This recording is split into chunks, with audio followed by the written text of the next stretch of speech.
Hello दोस्तों, आज हम आपके लिए लेकर आए जुजुत्सु काइसेन के सीज़न 2 के एपिसोड 1 का एक्सप्लेनेशन। तो सबसे पहले मैं आपको ये बता दूं कि सीज़न 2 के फर्स्ट आर्क के अंदर हम गोजो के पास्ट को देखेंगे, जो कि पास्ट एपिसोड का होगा। इससे पहले कि वीडियो को शुरू करें, आप वीडियो को लाइक कर दीजिए और चैनल को सब्सक्राइब कर बेल आइकन के ऊपर भी क्लिक कर दीजिए। तो एपिसोड 1 के स्टार्टिंग में हम देखते हैं कि गेटो एक सुनसान गली के अंदर एक कर्स स्पिरिट को एक्सरसाइज कर रहा होता है और उसे एब्जॉर्ब कर रहा होता है। तभी गेटो बोल रहा होता है कि उसके अलावा किसी को भी नहीं पता है कि एक कर्स स्पिरिट का टेस्ट कैसा होता है। एक कर्स स्पिरिट का टेस्ट बिल्कुल किसी उल्टी से सने हुए कपड़े को निगलने जैसा होता है। गेटो आगे बोल रहा होता है कि उसे हमेशा से लगता था कि उसे अपनी जुजुत्सु सॉर्सर की पावर का यूज कर दूसरे लोगों को बचाना चाहिए, और वो उस दिन के बाद अपने आप को ये समझाने में लगा हुआ है। तभी हम गेटो और गोजो को एक भीड़ भाड़ वाले इलाके के अंदर एक दूसरे के आमने सामने खड़ा देखते हैं। अगले सीन में हमें एक मैंशन के बारे में बताया जाता है, जिसमें हमें बताया जाता है कि एक समय पे ये मैंशन शहर के फेमस बारबेक्यू होटल चेन के मालिक का था, जहाँ पर वो अपने परिवार के साथ रहता था। लेकिन मैड काउ डिजीज की वजह से उसके बारबेक्यू का बिजनेस पूरी तरह से बर्बाद हो गया और वो बाहरी खर्च में फंस गया, जिससे परेशान होकर उसने अपने पूरे परिवार के साथ अपनी जान दे दी। और उसी समय से ये मैंशन हॉन्टेड मैंशन के नाम से मशहूर हो गया।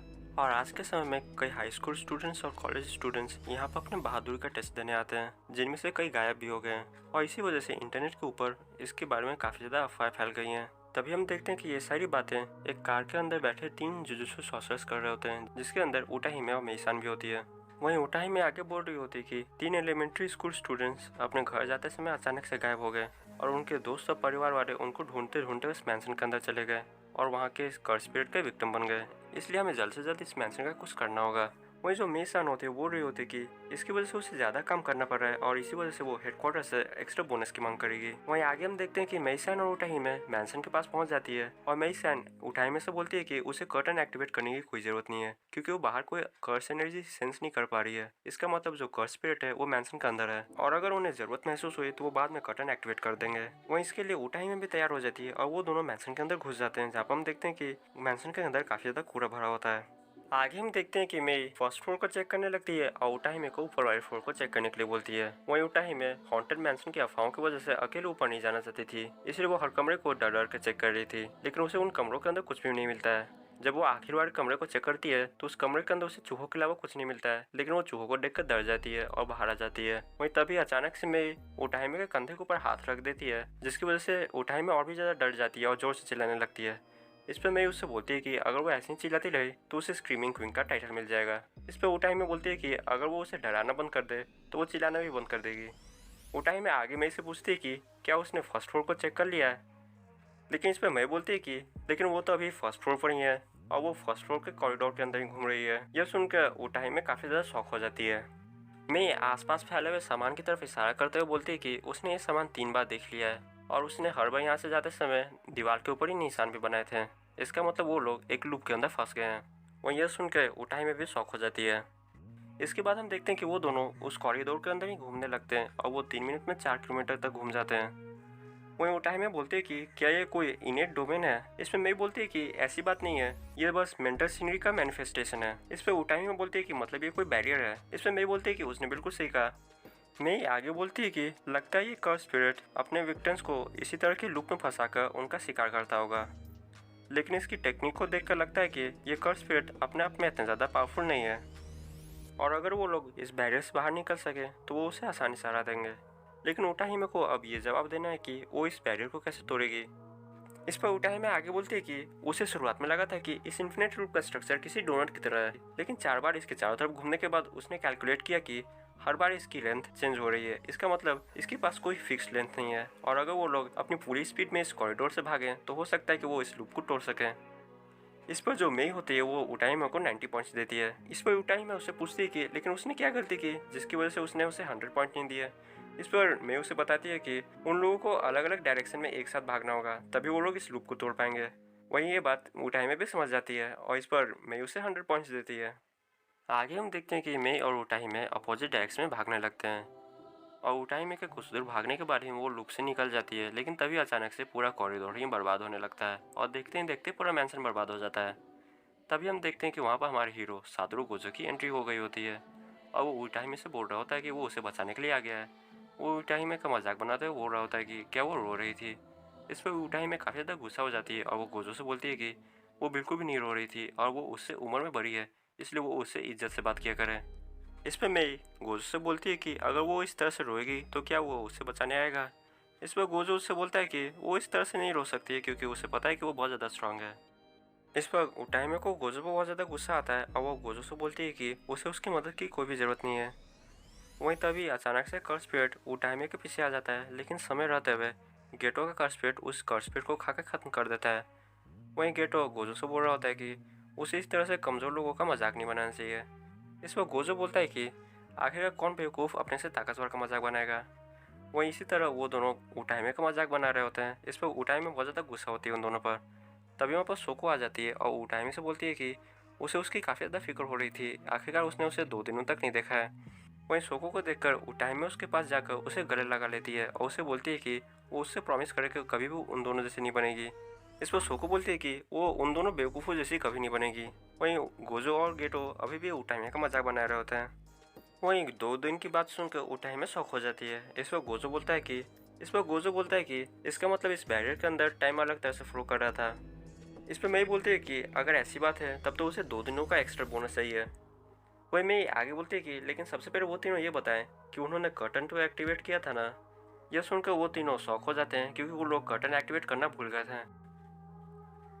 अगले सीन में हम देखते हैं कि सेंसे यागा उन तीनों को डांट रहे होते हैं और बोल रहे होते हैं कि उन लोगों की लापरवाही की वजह से हायर अप्स को उस ब्लास्ट को गैस लीक का बहाना बनाकर छिपाना पड़ा और आखिरकार ये गलती थी किसकी। इस पर सोको और गेटो गोजो की तरफ इशारा कर सारी जिम्मेदारी उसके ऊपर डाल देते हैं।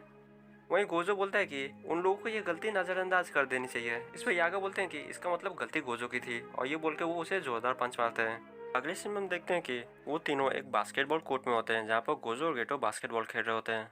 वहीं गोजो बोल रहा होता है कि उसे समझ में नहीं आता है कि आखिरकार कर्टन यूज़ करना इतना इंपॉर्टेंट क्यों है। वैसे भी आम लोग न तो कर्स स्पीड को देख पाते हैं न ही कर्स टेक्निक को। इस पर गेटो बोलता है कि कर्स स्पीड को सप्रेस करने के लिए कर्टन यूज़ करना काफ़ी ज़्यादा इंपॉर्टेंट है। इस पर गोजो बोलता है कि वो ये बात समझता है, लेकिन कमज़ोर लोगों को बचाना काफ़ी ज़्यादा मेहनत का काम है। इस पर गेटो बोलता है कि लेकिन सोसाइटी तभी फंक्शन कर सकती है जब ताकतवर लोग अपनी ताकत का इस्तेमाल कमज़ोर लोगों को बचाने में करें। वहीं गोजो गेटो को चिढ़ाते हुए बोलता है कि उसे उसकी इस तरह की बड़ी बड़ी बातें बिल्कुल भी पसंद नहीं आती हैं। वहीं गेटो भी ये सुनकर गुस्सा हो जाता है और गोजो से बोलता है कि उसे उससे बाहर चढ़कर कुछ बात करनी है। इस पर गोजो उसे और चिढ़ाते हुए बोलता है कि आखिरकार वो बाहर क्यों जाना चाहता है, वो जो बात करना चाहता है वो यहीं पर कर लें। वहीं ये सब देख के सोको वहाँ से रफू चक्कर हो जाती है। वहीं तभी हम देखते हैं कि वहाँ पर सेंसे यागा आ जाते हैं और वो उन दोनों को देख के बोलते हैं कि वो लोग आखिरकार कर क्या रहे हैं। तभी सेंसे यागा को देखते ही गोजो और गेटो एक्सरसाइज करने का ड्रामा करने लगते हैं और गोजो बोलता है कि उसे सोको के बारे में कुछ नहीं पता, हो सकता है वो टॉयलेट गई हो। वहीं सेंसे यागा उन दोनों से बोलते हैं कि वैसे भी उनके पास उन दोनों के लिए एक स्पेशल मिशन है। यह सुनकर गेटो और गोजो इरिटेट हो जाते हैं और सोचते हैं कि उन्हें फिर से मेहनत करनी पड़ेगी। आगे यागा उन दोनों को बताते हैं कि उन्हें इस मिशन के अंदर 2 काम करने हैं। सबसे पहले उन्हें एक लड़की को बचा कर लाना है, उसके बाद उसे खत्म करना है। यह सुनकर गोजो बोलता है कि सेंसेई किस तरह की अजीब अजीब बातें कर रहे हैं, लगता है इनका दिमाग आखिरकार खराब हो ही गया है। वहीं गेटो बोलता है कि लगता है प्रिंसिपल बनने की खुशी में इनका दिमाग खराब हो गया है। यागा आगे बताते हैं कि उन्हें जिस लड़की को लेकर आना है उसे मास्टर टेंगन की वेसल बनने के लिए सेलेक्ट किया गया है। इस पर गोजो पूछता है कि आखिरकार इसका मतलब क्या है। इस पर सेंसेई यागा उसे आगे एक्सप्लेन करते हैं कि मास्टर टेंकन की इमोर्टैलिटी कर्स टेक्निक की वजह से वो इमोर्टल जरूर है, लेकिन उनकी एज हमेशा बढ़ती रहती है, जिसकी वजह से एक सर्टेन लिमिट पर पहुंचने के बाद उनकी कर्स टेक्निक उनकी बॉडी को रिस्ट्रक्चर करना शुरू कर देगी, जिसकी वजह से वो एक ह्यूमन से एक हायर लाइफ फॉर्म में इवॉल्व हो जाएंगे। इस पर गोजो बोलता है कि ये सुनने में तो काफ़ी ज़्यादा मज़ेदार लग रहा है, इसमें दिक्कत क्या है। इस पर गेटो बोलता है कि मास्टर टेंगन इवॉल्व होने के बाद मास्टर टेंगन नहीं रहेंगे बल्कि एक हायर बींग में बदल जाएंगे, और सभी जुजुत्सु हाई स्कूल के बैरियर्स मास्टर टेंगन की स्ट्रेंथ के ऊपर ही डिपेंड करते हैं, इसलिए उन्हें अगर कुछ हो गया तो हमारे डिफेंसेस पूरी तरह से बर्बाद हो जाएंगे। और सबसे बड़ी बात यह है कि हो सकता है कि मास्टर टेंडन ह्यूमैनिटी के दुश्मन बन जाएं, इसलिए हर 500 साल के बाद उन्हें एक स्टार प्लाज्मा वेसल के साथ मर्ज होना जरूरी है ताकि वो ह्यूमन बने रहें। इस पर गोजो बोलता है कि इसका मतलब मेटल ग्रीमॉन में इवॉल्व होना ठीक है, लेकिन स्कल ग्रीमॉन में नहीं। इस पर गेटो बोलता है कि हाँ वो ऐसा कर सकता है। सेंसे यागा उन दोनों से आगे बोलते हैं कि स्टार प्लाज्मा वेसल की लोकेशन लीक हो गई है और 2 ऐसे ग्रुप हैं जो उसे मारना चाहते हैं। इनमें से पहला ग्रुप है कर्स यूजर क्यू का, जो कि मौजूदा जुजुत्सु वर्ल्ड को चेंज करना चाहता है, और दूसरा ग्रुप है स्टार रिलीजियस ऑर्गेनाइजेशन का। ये लोग सॉर्सरर्स नहीं है, लेकिन ये लोग मास्टर टेंजन को वर्शिप करते हैं। और गोजो और गेटो का काम यह है कि 2 दिन बाद होने वाले मर्जर तक वो उस लड़की को सेफ रखें और मास्टर टेंगन के पास लेकर जाएं। अगले सीन में हम देखते हैं कि गोजो और गेटो उस लड़के की लोकेशन पर जा रहे होते हैं। तभी गोजो गेटो से पूछता है कि वो कर्स यूजर क्यू के बारे में तो समझ सकता है, लेकिन आखिरकार ये स्टार रिलीजियस ऑर्गेनाइजेशन वाले उस वेसल को क्यों मारना चाहते हैं।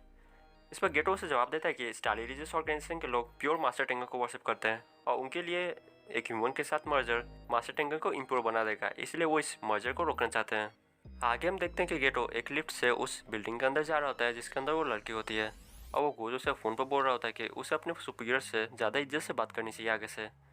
इसमें गोजो बोलता है कि आखिर इस बात से फ़र्क ही क्या पड़ता है, वो दोनों आखिरकार स्ट्रॉन्गेस्ट हैं, उनका कोई भी कुछ नहीं बिगाड़ सकता है। आगे हम देखते हैं कि गेटो उस दरवाजे के पास पहुंच जाता है जिसके अंदर वो वेसल होती है, लेकिन गेटो जैसे ही उस दरवाजे को खोलने की कोशिश करता है उसके अंदर बहुत बड़ा धमाका होता है, लेकिन गेटो अपने आप को एक कर्स स्प्रेड का यूज़ करके बचा लेता है। लेकिन जो लड़की होती है वो बिल्डिंग से नीचे गिरने लगती है, लेकिन जो गेटो होता है उसे अपने कर्स स्प्रेड का यूज़ करके उसे भी बचा लेता है। तभी धमाके के बीच में से एक बंदा आता है जो कि वाइट यूनिफॉर्म पहने हुआ होता है और वो गेटो से बोलता है कि उसकी यूनिफॉर्म को देख कर लगता है कि वो जुजुत्सु हाई का एक स्टूडेंट है और अगर वो अपनी खैरियत चाहता है तो उस लड़की को चुपचाप उसके हवाले कर दे। इस पर गेटो उसे चिढ़ाते हुए बोलता है कि उसने क्या कहा उसे ठीक से सुनाई नहीं दिया, क्या वो दोबारा कर सकता है। वहीं इधर ज़मीन पर हम देखते हैं कि उस बंदे का दूसरा साथी बहुत सारे चाकू का इस्तेमाल कर गोजो के ऊपर हमला कर देता है, लेकिन वो गोजो का कुछ नहीं बिगाड़ पाता है। वहीं वो बंदा गोजो से आगे बोलता है कि तो वही है वो फेमस सातरू गोजो, उसने सुना है कि वो काफ़ी ज़्यादा स्ट्रांग है। इस पर गोजो उससे बोलता है कि उन लोगों ने सुबह सुबह ही डांट खाई है, इसलिए उसका मूड बिल्कुल भी ठीक नहीं है, इसलिए अगर वो अपनी जान की भीख मांगेगा तो हो सकता है वो उसकी जान बख्श दे। इधर हम देखते हैं कि स्टार रिलीजियस ऑर्गेनाइजेशन का एक बंदा एक मर्सनरी को हायर करता है और उससे बोल रहा होता है कि उन लोगों के पास कर्ज टेक्निक नहीं है, लेकिन उन लोगों के पास बहुत सारा पैसा है और उसे जितना पैसा चाहिए वो ले ले, और उस बंदे का नाम जेनिन बोलता है। तभी वो बंदा बोलता है कि उसने शादी के बाद अपना नाम बदल लिया है और अपनी वाइफ का नाम अपना लिया है, अब उसका नाम फुसिगुरो है। और एपिसोड 1 यहीं पर खत्म हो जाता है।